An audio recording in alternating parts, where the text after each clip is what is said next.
નમસ્કાર મિત્રો, જય હિન્દ, જય ભારત. સ્વાગત છે તમારું આપણી YouTube channel government pension salary info and ન્યૂઝમાં. તો આજે આપણે વાત કરવાના છીએ કે વિધવા મહિલાઓને જે 5 વર્ષ બાદ જે સહાયમાં વધારો મળ્યો છે તેના વિશે. તો મિત્રો, ગુજરાત રાજ્યના વિધવા મહિલાઓને 5 વર્ષ બાદ સૌથી મોટો સહાયમાં વધારો જોવા મળ્યો છે. તો મિત્રો, કેવી રીતે વિધવા મહિલાઓને સીધા તેમના બેંક ખાતામાં સહાયના રૂપિયા જે વધારો થયો છે તે કેવી રીતે આવશે તેની તમામ વાત મિત્રો આજે આપણે કરવાની છે. તમામ વાત વિગતવાર જાણતા પહેલાં તમને એક નમ્ર વિનંતી છે કે તમે આપણી ચેનલમાં નવા હોય તો આપણી ચેનલને સબસ્ક્રાઈબ કરી લેજો. તો વિગતવાર વાત કરીએ તો ગુજરાત સરકારની ગંગા સ્વરૂપા આર્થિક સહાય યોજના વિધવા સહાય યોજના હેઠળ લાભાર્થી મહિલાઓ માટે 2 મોટા અને મહત્વપૂર્ણ સમાચાર આવ્યા છે. સરકાર દ્વારા વહીવટી પ્રક્રિયા સરળ બનાવવા અને સહાય ચાલુ રાખવા માટે નવી જાહેરાતો કરવામાં આવી છે. તેમાં પહેલું, હવે પેન્શનની રકમ બેંકના ધક્કા ખાધા વગર ઘરે બેઠા મળશે. સરકારે વિધવા બહેનોની સુવિધા માટે ઇન્ડિયન પોસ્ટ પેમેન્ટ બેંક એટલે કે IPPB સાથે જોડાણ કરીને એક ક્રાંતિકારી નિર્ણય લીધો છે. તો મિત્રો, આવી રીતે ગુજરાત રાજ્યના જે વિધવા મહિલાઓ છે તેના માટે ગુજરાત રાજ્ય સરકારે સૌથી મોટો નિર્ણય લીધો છે. તેમાં હવે તમામ પેન્શનરોએ ઘરે બેઠા તેમને પેન્શનને લગતી કોઈ પણ માહિતી મળી જશે અને ઘરે બેઠા પેન્શન પણ મળી જશે. અને તેમાં જે સહાયમાં વધારો થયો છે તે સહાય પણ બેંક ખાતા દ્વારા તેમના ખાતામાં જમા કરી દેવામાં આવશે. અને મિત્રો, ત્યારબાદ આપણે મહત્ત્વના મુદ્દાની વાત કરીએ તો તેમાં ઘરે બેઠા રોકડ નાણાં.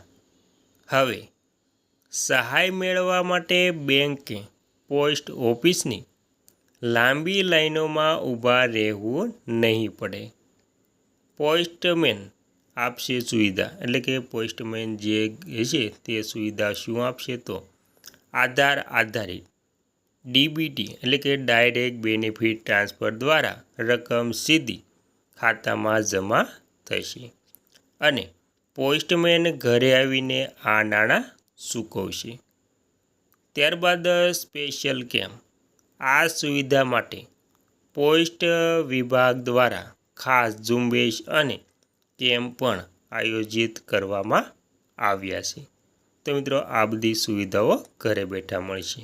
ત્યારબાદ યોજનાના લાભ ચાલુ રાખવા હયાતીની ખરા એટલે કે KYC કરાવવી ફરજિયાત રહેશે. તો રાજ્ય સરકારે આ માસિક આર્થિક સહાય અટકાયા વગર નિયમિત મળતી રહે તે માટે નવી માર્ગદર્શિકા જાહેર કરી છે. છેલ્લી તારીખ તો તેમાં તમામ ગંગા સ્વરૂપા બહેનોએ આગામી 31 જુલાઈ 2026 સુધીમાં પોતાની હયાતીની ખરાઈ એટલે કે KYC વેરિફિકેશન કરાવી ફરજિયાત છે. ત્યારબાદ જરૂરી દસ્તાવેજ. તો 18થી 50 વર્ષની વય ધરાવતી વિધવા બહેનોએ પુનઃલગ્ન ન કર્યા હોવા અંગેનો તલાટીશ્રીનો દાખલો મામલતદાર કચેરીએ રજૂ કરવાનો રહેશે. ત્યારબાદ નિયમ મુક્ત એટલે કે અગાઉના સરકારી નિર્ણય મુજબ 50 વર્ષથી વધુ ઉંમરની મહિલાઓએ દર વર્ષે પુનઃલગ્ન ન કર્યાનું પ્રમાણપત્ર આપવાની જરૂર નથી. અને મિત્રો, ત્યારબાદ વાત કરીએ તો યોજનાની મુખ્ય વિશેષતાઓ.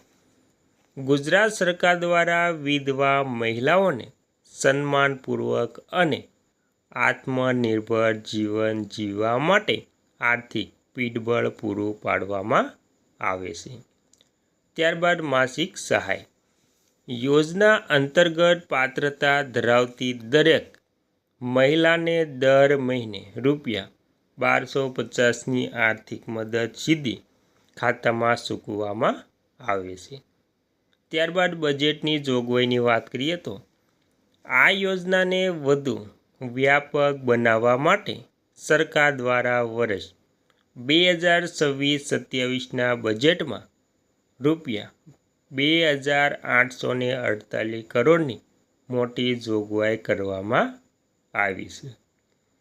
જો તમે અથવા તો તમારા પરિચિત કોઈ આ યોજનાનો લાભ લઈ રહ્યા હોય તો વહેલી તકે નજીકની મામલતદાર કચેરી અથવા તો પોસ્ટ ઓફિસનો સંપર્ક કરીને 31 જુલાઈ 2026 પહેલાં હયાતીની ખરાઈ કરી લેવા વિનંતી છે, જેથી કે માસિક પેન્શન બંધ ન થાય। ત્યારબાદ જો તમારે આ યોજનાના નવા ફોર્મ ભરવા માટેની લાયકાત અથવા તો જરૂરી દસ્તાવેજો વિશે વધુ માહિતી મેળવી હોય તો પણ તે જણાવશે મિત્રો।